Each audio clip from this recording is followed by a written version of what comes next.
minutes left. You can still come away with the win, but can you just walk us through what you saw there and what you want your guys to take from that? How big was the lead? 15 points. 15 points. 5 minutes. Well, again, the guys played great, for 48 minutes, and it's the game of runs. And you get Toronto credit, they made a run there late. Again, we talk about it every day, about the small things, boxing out free throws, knocking down free throws, boxing out on the free throw line, and then turn around and making free throws. And we had the opportunity, and guys did it. So we found a way to win at home. So now we got to come back with that same energy on Sunday. Offensively, another big game for both Joe and Deron. What have you continued to see out of them and in the way in which they've been able to collectively be so productive? Well, those two are playing extremely well. They're very aggressive. Joe is, he's causing a lot of problems with, looking to double team or trap him when he has the ball, and his teammates are stepping up. And Deron is one of those guys. Again, you look at Deron, 22 points, but he was finding the open guys. But he was aggressive the whole night. But Joe has been just like this for us all season, and he seems to get better as the game gets closer to the end. Jason, Stephen Bobby from the Daily News. Deron looked a little rattled out there in the final minute at the foul line. Is that a concern moving forward? And what do you think happened to him out there? Now, how do you know if he was rattled? He missed 3 of 5 foul shots. He's human. It happens. We've all been there before. But again, we got the win. Guys stepped up and made free throws. He missed a couple, but we still believe when he goes to the free throw line, he's going to make the next one.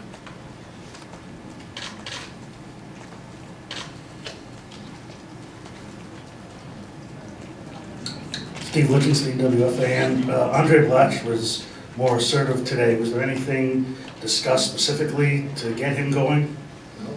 No. It's just as Dre was big for us. Again, we got in foul trouble with our bigs, and it's the next guy up, and he did a wonderful job for us. Stepping in with KG fouling out there at the end. But during the game early on, he was aggressive in the post, and he made a lot of things happen when we got him the ball.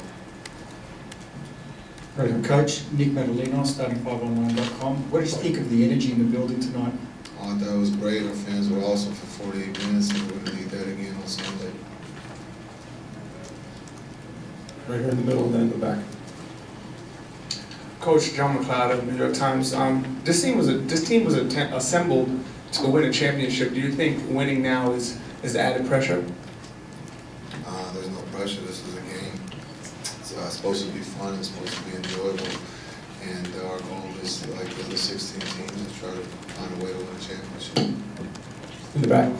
Jason Chuck, BrooklynFans.com. Are you concerned at all that the run Toronto made at the end came when Garnett entered the game, and that also they did well in the first quarter when he played a majority of it? So are you saying I shouldn't play him? I'm just saying is like basically, do you think you're better with like Blatch or Plumlee, that basically they match up better against Valanciunas and Patterson than Garnett does? No, we won the game, I thought. So, with KG on the floor, he's one of our leaders. So, the big thing is he's going to be out there, and he fouled out. He gave everything he had. So, there's no concern. Okay. Was there any point there in those last few minutes when you started to wonder if it was going to slip away from you guys? No, in that room, we talk about trust, and that's what we've done all season. No matter how bleak it's been or how good it's been, we have always talked about trusting one another, making a play for each other, and that's what they did tonight. Guys, got built a lead at home. This is the playoffs. It's about runs. They made a run. I think they missed 2 free throws too, so no one was actually perfect from the line, but we made plays when we had to. In some ways, is the kind of the way your season has gone and kind of the ups and downs you've had maybe help in situations like that? I don't think anybody's panicking. That's the one thing we take pride in, is that we trust one another, and that whoever has the ball is going to make the right play or knock down the shot. And if you don't have the ball, you've been with us on the road. When we had the 3 overtime, we had to get stops to send it into overtime. So if we don't have the ball, we got to figure out a way to get a stop. And so we believe our defense can do that. Rob Boone Newsday. Was the plan to get the ball more inside tonight? You guys outscored them in the paint, I think 42-20, 32, something like that tonight. What was the pain? 42-32, somewhere around there in favor of you guys, which is not. Well, we talk about it on the offensive end about paint touches and letting the ball touch the paint and working from there. So our goal is to get the ball to touch the paint. If there's a shot that presents itself, take it. If not, if they collapse, then find the open guy on the perimeter so that you can make a play for a teammate. So that's something that we've been trying to do all season, and again tonight, it's probably one of the first that we probably outscored our opponent in the paint. But that shows that we're going in the right direction. Last question. Jason, Craig Wolf from the Star Ledger. There was one moment that stood out, I think, for Kevin late in the first half, if I'm not mistaken, when he dove for that ball and came away with it. Was that a lift for the team? Did you notice it? I thought the end of that, that possession just showed no matter how young you are, you can get down on the floor or know how tall you are. He's 7 feet. Every possession is big for him, and for him to do well to get down and show how important it is to try to get the 50-50 ball was big. Okay, thank you. That's Doug Smith, the Toronto Star. Your team has fought back a lot all year, but it's the holes you put yourselves in that is more problematic, isn't it? Right? No question. I just thought the second quarters when they ramped up the pressure, had 6 turnovers, which was huge. And the difference in this game is the turnovers. We got to beat their physicality. We got to understand how the officials are calling the game and play accordingly. I just thought that 19 turnovers, a lot of those was getting knocked off our mark, and we just got to be strong with the ball. Or, accordingly, turn around and play the way they're playing, bumping and hitting in those situations. So, things that are correctable, but I love the fight for my team, Doug. This team tried to throw haymakers at us and go at us, and we did a good job. We did a good job of battling back and staying in the game and staying competing. Carl Kelly, the Globe and Mail. Dwayne, back here. I know that you'd like to joke that you don't want to give away any of your money, but when you saw that Vasquez foul at the end, and then the technical, what was going through your mind? Again, I like my money, but again, we got to go back. I got to go back and look at the tape. And, and those kind of calls, brought her back. It was a difference in the game. Again, they're a great team. We give them credit. We respect them, but let's let the game be dictated by that. I got to go back and look at it and see what the calls were. I had a different view of them, evidently, as those guys did. Eric Curry, National Post. Terrence didn't get back into the game after the first 5 minutes. What did you see from him, and what? He struggled. He just struggled getting. He had 3 turnovers. Believe me, this had nothing to do with Terrence Ross at all. He played the way I figured he was going to play. They got into him. He just struggled getting off his mark. I just thought John and Landry gave us more physicality at that position. Believe me, Landry's going to be okay. Terrence is going to be okay. Dwayne, Chris Mannix, Sports Illustrated. The 2 losses this series, you've had problems with Deron and Joe, keeping them under wraps. What kind of problems are they causing for you guys so far? One-on-one. That's the difference, Chris. We've got to do a better job of making sure we get the help there quicker. When we do get it there, we're in pretty good shape in those situations. So we got to make sure we recognize where they are on the floor and how they're 2 great one-on-one players. And there's no one guy on that team who's going to guard them by themselves. So we got to make sure we get help there. Dwayne, Fred Kerber, New York Post. Lowry seemed to be linking out. What's his status and how? He banged knees. He got a sore knee, he got a big knock on his knee, big knot on his elbow, busted nose, busted lip. So he's been in a 15-round bout, but he's going to be okay. Coach Steve Simmons, Toronto Sun. How hard is it to assess a game like that when, for 2 minutes to go in the half, you seem to be completely out of it, and then you're 2 free throws away from tying it with 16 seconds to go? It's unbelievable, but I love our resolve. That's one thing about this young team. They never give up. They never give in. They fight through everything. You know, there was some tough calls down the stretch. They could have mailed it in, and they didn't, Steve. And that's what I love about our team. Dwayne, Mike Grange from Sportsnet. Before the game, you were wondering how would these guys respond? First game on the road in the Lions Den. I don't know if it was one, but what did you think of your group? I thought it was solid, except the second quarter. I thought they imposed their will on us in the second quarter and did a good job of bringing physicality. I thought we turned it around in the fourth quarter and met it. But like Doug said, we can't wait till the fourth quarter to meet the physicality and adjust to the way the Fishes are calling the game in the fourth quarter. If the Fishes are allowing the physical play, we got to play that way. So that's the difference in the game. We got to do that. Dwayne, Ryan Wolstad, Toronto Sun. Before and after the trade, the team's gotten into some trouble when it goes to the ISO ball, and that sort of happened in the third as well. How much of the offense was by design, isolation, and how much was what they were giving? A lot of it was what they were doing, Ryan. Switching got us in those situations. We've got to make quicker decisions. I thought we took advantage of it a few times, but too many times we got stagnant by not moving the ball, and that's something we got to do a better job with in coming to the next game. The key thing is moving the ball without turning it over. That's the whole key. You know, they got 16 points on 19 turnovers. Everything else, you look at the stat sheet, it's all the same. We got to do a better job in a one-on-one defense with Joe Johnson and Paul Pierce and Deron Williams. But with that said, if we take care of the ball and be strong with the ball and make the easy plays, that's the difference in it, as it was in game 1 and 2.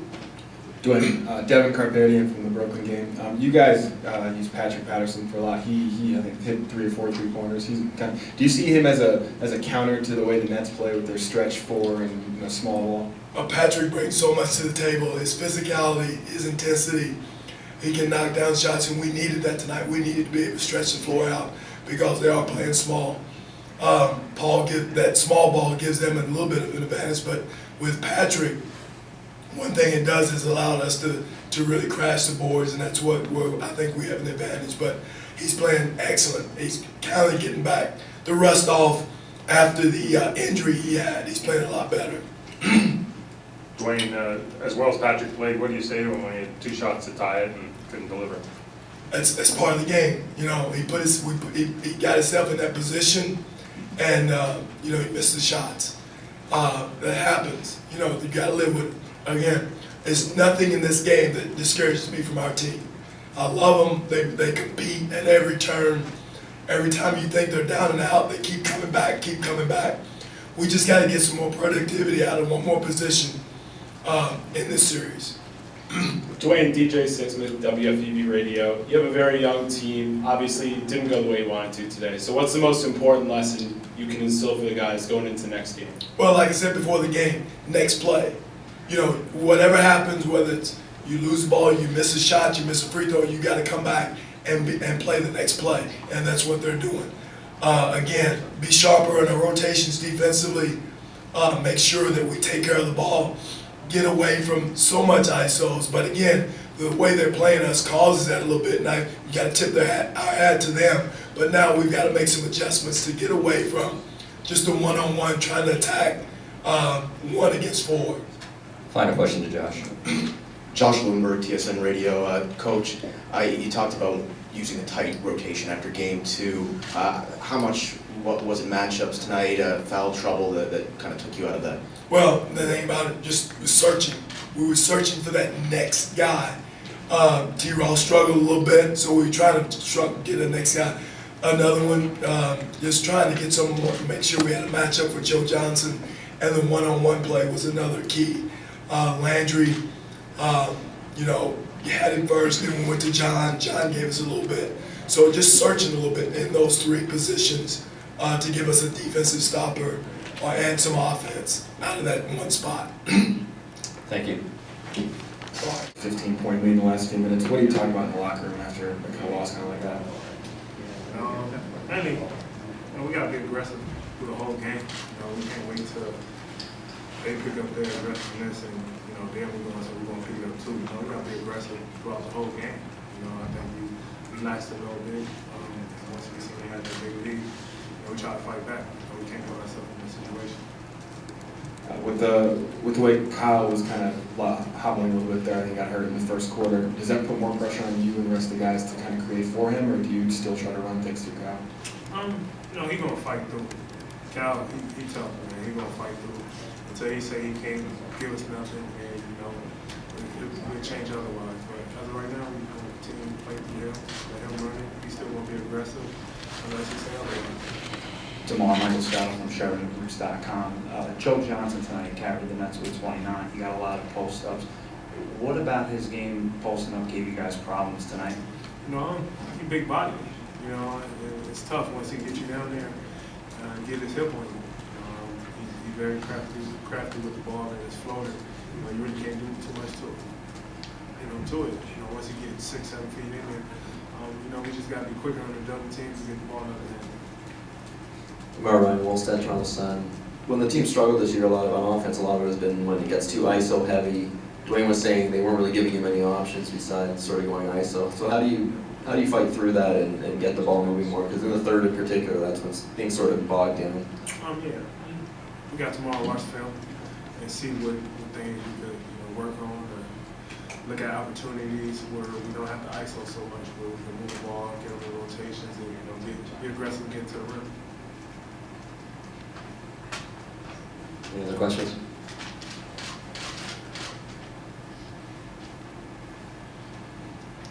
DeMar, do you feel like anybody on the Nets really can stay in front of you? It seems like you have a lot of success getting by people with your speed and athleticism.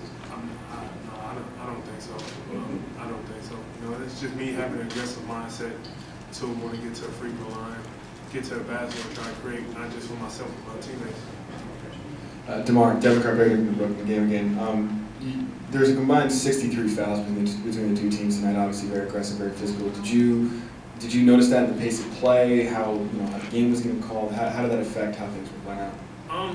You know, like I said, they picked up their defense and they got a lot more aggressive. You know, I think that's where a lot of our turnovers came into play. You know, where we looking for a foul, where we may get hit, and the rest may not see it. And we just got to continue to play through the hits. You know, especially when they pick up be more aggressive in the game. So, you know, we just got to be more conscious of that.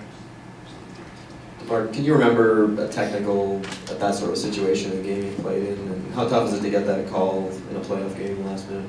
I can't remember one. It was tough, you know, especially during that time. You know, you take away that free throw. I think you miss a free throw. You know, I think it would have been a 2-point game at that point. And, you know, we could come down and get a score. And, you know, it still would have been a game, but you know, it was tough. We still had a chance even after that. You know, and you know, just didn't go. Thank you. SheridanGroups.com. Tonight you led the team with 29 points. You got a lot of your opportunities in post-up situations on the wing. What did you see in those post-ups that allowed you to be successful tonight? I was just being patient, man, throughout the first half. You know, seeing these coming with double teams, so I was just trying to make the right play with my teammates, and you know, we was rolling early, and in the second half, it just kind of opened up. I got a couple easy looks, and the basket just got a little big for me. Brian. Brian Horney, Associated Press. There was a stretch in the second quarter where Paul had the dunk and Kevin went to the floor for loose ball. I think you had a couple points in that stretch, Deron. Do you sense the team or the crowd reacting to those kind of plays, and do you sense either team getting a little rattled when stuff like that happens? Definitely. I mean, that's part of playing at home. You know, it happened to us, you know, in Toronto.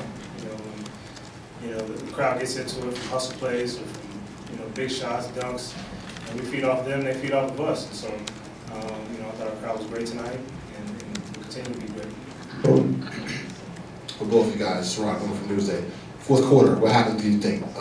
Paul has talked about how the close games out better, especially as the series goes on here. Man, honestly, I think we got a little lackadaisical. I think we was up like 15 with 5 minutes left, and you know, it's very uncharacteristic of us to blow a lead like that. So you know, I'm sure Jay Kidd will make us look at it, and we'll see some things that we can improve on and get better at. But you know, that's not us by no means. Yeah, I think, you know, again, our fourth quarter was our worst defensive quarter. You know, and that's the second game in a row. You know, they scored 32 points this game, 36 last game. You know, it's tough. I mean, like Joe said, we were up 15. We got to work on extending that and putting teams away. You know, especially in our building, we we have the crowd behind us, and you know, we got to put our foot on people, and we did that tonight. Alex Raskin, Wall Street Journal. How did you guys feel that you played in the paint today? After the last game, Paul suggested that you were a little soft in the paint. I thought we did a better job with offensive rebounds. I think we allowed 4.5. You know, against a bigger team, you know, it's better than 27 in the last 2 games. So we can still do a better job. We still get out rebounded. You know, we can still get in there and help our bigs. I think the guards need to come back and help our bigs. But we did a lot better job. We got in the paint ourselves offensively as well, which is a big reason we had a lot of success tonight. Back. Guys, I'm John McLeod from New York Times. This team was put together and beginning to win a championship. Now that you guys are closer to that goal by winning tonight, is there added pressure going into the next game for the team and you guys doing? No, there's no pressure, man. We just taking one game at a time. We understand that home court has shifted and it's in our advantage. So, you know, we just want to take our time, execute offensively and defensively, help each other, and use our crowd as our sixth man to help us out. I concur. Excellent answer. Howard Becker, Bleacher Report, over here, for both of you. A year ago at this time, tough series against the Bulls, obviously ended in disappointing first run for you guys here. What's different about this one? Does anything feel different so far just in this series, this time versus the team you had a year ago in that series? We're up 2-1. It's a little different. This is just a different team. You know, we've had a lot of guys. I mean, this is, I don't know how many guys we have that are playing that were on the team last year, but this is a totally different team, totally different feeling. You know, I think we're poised to make a run. Like Joe said, we're going to take it one game at a time. We're not going to worry about the next game. We're worried about Sunday. You know, we're not going to worry about the game after that, going back to Toronto. We're just taking it one game at a time, one possession at a time. Every possession counts, every possession matters. You know, we're going to go watch the film and see how we can get better and how we can improve on the last game. When you say different, I mean, obviously personnel is a lot of that, not just a lot of different faces, but is there a difference in terms of just confidence, poise, whatever, just the kind of personality traits you show on the court? What kind of feels different to you? I mean, I think all of the above. I think, like I said, it's definitely a different team, but we brought in guys that have championship experience. We brought in guys that have leadership, a lot of leadership abilities, and it's rubbing off on everybody. It's contagious, and we enjoy playing with each other. We're having fun playing with each other. Not to say we weren't last year, but you know, we're enjoying the run. You know, we had some struggles early on in the season. We righted that ship a little bit, and like I said, we're trying to make a run. Joe, you want to add anything to that? There we go. Tara. Tara Sullivan from the Bergen Record. Deron, I was just wondering what, if anything, you saw of Kevin Garnett sliding in to get that loose ball late in the first half. Did you see him coming at all, or did you see him get out of that scrum with the ball? What did you see? The one after I dove on the floor? Yeah. Yeah, KG was everywhere tonight. You know, he was, you know, his normal fiery self. You know, was big for us. Like I said, he just provides so much energy, so much leadership out there on the floor, and we feed off of his energy, and you know, he's been great for us. Last question, please, Bondi. Stephen Bondi, New York Daily News. We talked this morning about how much you guys have grown chemistry-wise with each other from last season. Was that third quarter, was that an example of that when you guys were, it seemed like it was a two-man game? Man, I think it just kind of came together in the third quarter, or the second and third quarter. But it's just moving the basketball. You know, I know in transition, D will always know to be spotted up, and I know he's spotted up if I got it. So, you know, it's just instincts, man. Playoff instincts is nothing that, you know, you come to the game thinking about it. It's just reaction. Darren, do you concur? Yeah, I mean, I think, you know, we had to learn to play with each other. You know, we're two guys that, not say we dominated the ball, but we had the ball in our hands a lot. And so we've had to learn to share the ball, but also, you know, learn where each other is going to be. And I think we have a great understanding of that right now. You know, when Joe's playing in the post, I know, you know, where the double team's coming from and where I need to be. And so, you know, he knows where to find me. And the same thing, you know, when I have the ball, I know where he's going to be. And it's you know, it's fun to play with. Okay, thank you, everyone.